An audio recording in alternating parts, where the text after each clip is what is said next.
The last show then is Big Mood, which is on Channel 4, UK show, which stars Nicola Coughlan from Derry Girls fame, Bridgerton fame. Nicola Coughlan so much. Yeah. I just want to eat her. I mean, she's an automatic pull for for any man. Oi, oi.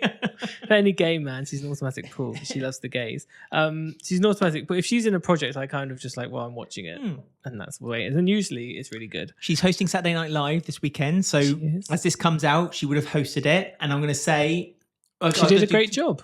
I'm going to do two versions. Well, I'm not editing. Nicola Coughlan did a great job on Saturday Night Live. Nicola Coughlan was a little disappointing on Saturday Night Live, but I still enjoyed it. Homophobe. And Lydia West plays the other main character in this, and she's been in loads of Russell T Davies stuff. She's been in yeah, she was in that Time to Time or whatever it was, the one that that looked like what the UK was actually going to become with Emma. Is it Emma Thompson was the Nigel Farage of the right wing. She's a wonderful actress. Yeah, she's really good. She's also in, what's the other show he made, the really good one in the 80s? Oh, It's a Sin. It's a Sin, yes. She was in oh that my God, as well. she was excellent in It's a Sin. I completely forgot about It's a Sin. What a wonderful series that was. Russell T Davies, go back Years to and Years. Years and Years was the other one. Russell T Davies makes such great shows for Channel 4. He's got a new one coming out. Oh, that's right. They Thingy from Traitors is in it. Yeah.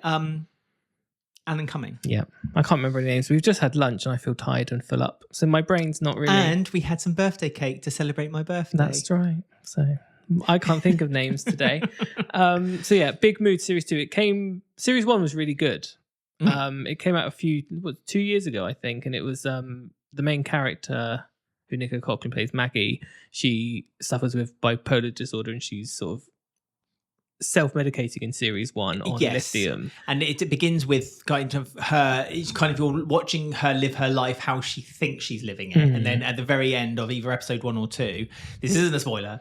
Then you see her kind of like just laying in a desolate flat with mess around her, and you realise that I think it was the first episode has all just been kind of a fever dream for how she thinks she should live her life. Her character Maggie is a writer, and she's constantly struggling with trying to find, which was kind of teased in series 2, which is weird. They kind of mentioned it a couple of times, kind of showed it, but she never really kind of anything came of it. But she's struggling to find her muse, her next big play, because she got shortlisted as being one of the top 5 writers in the UK, and since then she's always been chasing her tail to be that good again, and that's kind of not helped her with her bipolar disorder. I don't know if I'm remembering series 1 differently from series 2, but like it felt different to me. It felt like it was Eddie's story this time. Yeah. Do you know what I mean? And not Maggie's. But so it felt like series 1 was about Maggie coping with her disorder. Eddie then kind of lost wanting to help because she was always there for her. She felt like it was never reciprocated. And episode 2 became about Eddie trying to find her feet again, coming back. But carry on. Well, I don't know. I just think like the whole feel of the show felt like, I can't remember it being like this in series 1. Series 1, it felt like it had like something to say, and it felt like it was quite dark, like the way that Maggie was handling her mental health, and she was going to therapy, and I don't know, it was really interesting, and like a look at something I've not really seen on a TV show before. But then series 2, it felt more like a sort of caper comedy. I don't know. I know what you're saying. It felt like more light. Episode 2, 4, and 6 were good. Yes. And they actually felt like, oh, there's a plot, there's a point, there's something they're trying to say here. But the rest of it felt almost imaginary, which I guess maybe it was, but she's on her medicine, so it's not imaginary. And it just felt like, I don't know, like all of a sudden on the episode, we're like, we're at a wedding. It's like, okay. But then it's like, and then another episode, it was like, oh, we're going to stage an intervention, but we've already planned it, and here it is. The intervention episode was the one that felt most stark to me from the complete series. So series 1 and 2. It felt low budget Channel 4 some points, and it's like, well, what's happening? Maybe, but I think that's unfair for the show. I feel I do think that series 2 was definitely not. It was, to lack of coin a better phrase, the difficult second series for Big Mood. I'm hoping that series 3 would go back to the series 1 roots. I agree with you. Series 2 didn't feel anything like how I remember series 1 being. I would like to rewatch series 1. That's what I'm wondering in my mind. Thinking, but I looked through like the synopsis quickly before I came back on series 1, and I thought, oh no, there was a really good episodes, and there seems like a really good thought out plot of. I don't know. This one just didn't feel like it was really trying to say anything, and the storyline they picked for Eddie kind of outstayed its welcome. It lasted the whole series, and But this is what I mean. It felt like it was the Eddie series. Yeah, but I didn't like the direction they went. They picked, like, she's met this guru, this lifestyle guru, which was funny. Who works for light, so she lights up people's lives. Yeah, and she's a con artist basically. And there was funny moments with that. But at the same, I didn't like that direct. I would have preferred it to have stayed a bit more in the realms of. I don't know. I would have picked a different direction if they were going to focus series 2 on Eddie's story. I would have picked a different direction because it felt like I wish they'd focus more on Maggie and Eddie's relationship, because that was only talked about by halfway episode 5, episode 6. Yeah, the rest of it was all about, and again, it was almost like what we were saying about Euphoria. It felt separate all the time. So Maggie was having a story, Eddie was having a story, Maggie was having a story, Eddie was having a story, but they merged, but it was always kind of like Maggie trying her hardest to try to get Eddie to forgive her, but then they found out that really what they needed to do was understand that they needed to forgive each other, because Maggie was to blame, Eddie was to blame, and there's the rekindle ship, a very unsteady kind of joining of them together by the end of the series, and it feels like it could definitely make a third series, seeing what happens next. But as I said, this felt like this was Eddie's series 1 was Maggie's series.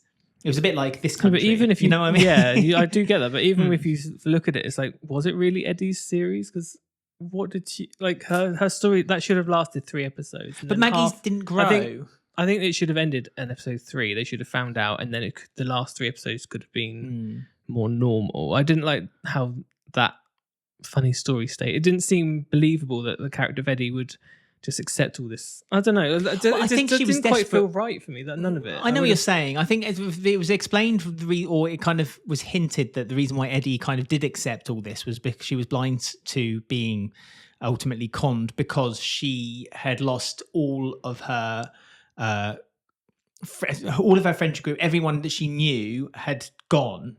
And so she had no one else to kind of attach herself to. This woman she met in America, she finally found someone she could attach herself to, and she almost to the brink of idolized her, just because she was so desperately lonely and scared that she was going to be on her own. And that's what I mean. At the end of the series, Maggie then was back, and so because she says, like, one of the lines is like, you're the only thing I've got now. Eddie says that to Maggie, and so I think that kind of is the draw for why Eddie was the way she was, because the guru from America was all she had, and so she needed to cling on to something just to keep herself sane. I still, yeah, and I also think I know I completely get what you're saying though. I do. Also, this is It felt like a different. It felt like a different show. Sorry, not too big spoilers. Like, all of this is pretty relevant from episode. When you first meet the guru, you kind of, this is the direction. There's no huge spoilers going on here. I think you can't really spoil this show. It's just there's no kind of like shocking twist or anything like that. No, it's just a character study. Yeah, if you've already seen, it's a character study. If you've already seen season 1, then there is nothing to spoil. Really, if you haven't seen season 1, then episode 1 may have been spoiled, but to be fair, it's not that big of a surprise. After that, again, there's nothing much you can spoil. But I feel like just half of this was like not. I don't know. It was very half and half for me. Like, half of it was really good stuff, and half of it was just, it felt like time wasting. But the acting, I to quickly go back. I think not one person on screen gave a phoned-in performance. I thought it was excellent performances yet again. I mean, as you say, Nicola Nicola Coughlan. Coughlan, thank you. Never puts a bad performance out. No. Never puts a bad performance out. She is just such and she's so good. actress. She's so different in this. Like, she's quite a cool person. And then, like, Derry Girl, she's really good at playing that sort of geeky schoolgirl. And then in Bridgerton, like, she's really good at what she is everything also she does. always a different character. But it was nice to see some old school actors in there as well. No disrespect to the actors, but like Robert Lyndhurst, like from My Family. Yeah, plays her dad. He was really good. Really good at playing the part of her And that dad. was a really good episode. That was one of the best episodes. I'm not going to say exactly what goes on, but like, there's a story there. It's like that. A lot of these things like seem to be like brushed aside. It's like you could have gone bit deeper with that. I'm sure in series 1 they did go deeper with all these stuff. That's what I mean. Series 1 felt like it had like a direction. And Maybe they felt like they didn't need to go deep though, because of what they've I think redone they it did. in series 1. They did. But this is what I mean. I feel like the exploration of their relationship is now primed to be shown in series 3. If Channel 4 commission a third series. Got to wait another 2 years. It's like 6 episodes. It's like, come again, on. it's the problem with TV nowadays that people are too famous. Yeah, half these people, I couldn't. That's why I was wondering if I remembered series 1 incorrectly, because there's loads of characters who sort of turn up and they're like a friendship group, and it's like, I must admit, I forgot that. Series 1. I forgot those all. I can't remember any of them apart from the hot guy, which one was the hot guy? Will. Oh, Will. Yeah. And it's like, well, were these in series 1, or if they just expecting me to pretend they were in series 1 and they've appeared? You weren't alone. When they came on screen, it was the first episode, and you were like, I genuinely thought they were new characters being introduced, and it was like, oh, hang on, we're meant to know them. Again, it's been 2 years since I saw series 1, but it's weird that I can't remember them. So it feels like, this is what I mean. It feels like series 1 was all about the 2 main characters. Series 2, they've kind of added more. They've added more to the world now. Ensemble. But that feels like there's a reason for that. Like there's a third series and a final series to come. I wouldn't mind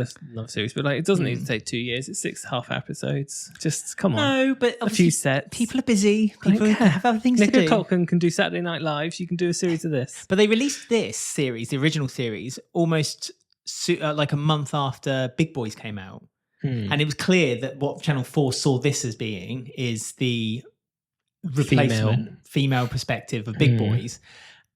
And I have to say, if there's any other way of summing it up, that is what it is. Big Boys did 3 series. That's year after year, which is why I think this is going to be 3 series. And again, fight me for this comment, but I thought the Big Boy series 2 was the weaker series. I thought series 1 was outstanding. Series 3 is devastatingly good, like insanely good. But series 2 was a bit like, oh, we're getting there. And that's what this felt like. How rude. I know. I am so sorry. Disagree. But that's a not so good series of Big Boys and a not so good series of Big Mood makes it still a very good series. So and look, who are we? We sit in front of a desk or behind. If we sat in front of the desk, behind a desk with 2 microphones. I mean, last week, very quickly, we watched some of Dan Levy's Big Mistakes, and I was boohooing that. By the last episode of Big Mistakes, I'm like, I can see what the show is now. Yeah. Like the last episode is like, oh, I want a series 2, and I know what I want. Yeah. So. I mean, again, I'm not going to spoil anything, but the story twist at the end of series 1 of Big Mistakes, Bad Mistakes, sorry, I just got big on the mind, is brilliant, really good, really fun. So I agree with you, and it made me want to get a series to come. Thank you for watching the podcast. If you'd like to watch more, you can find them here. Or if you want to listen to the whole podcast, you can watch or listen to us on Spotify or any of your favourite podcast apps.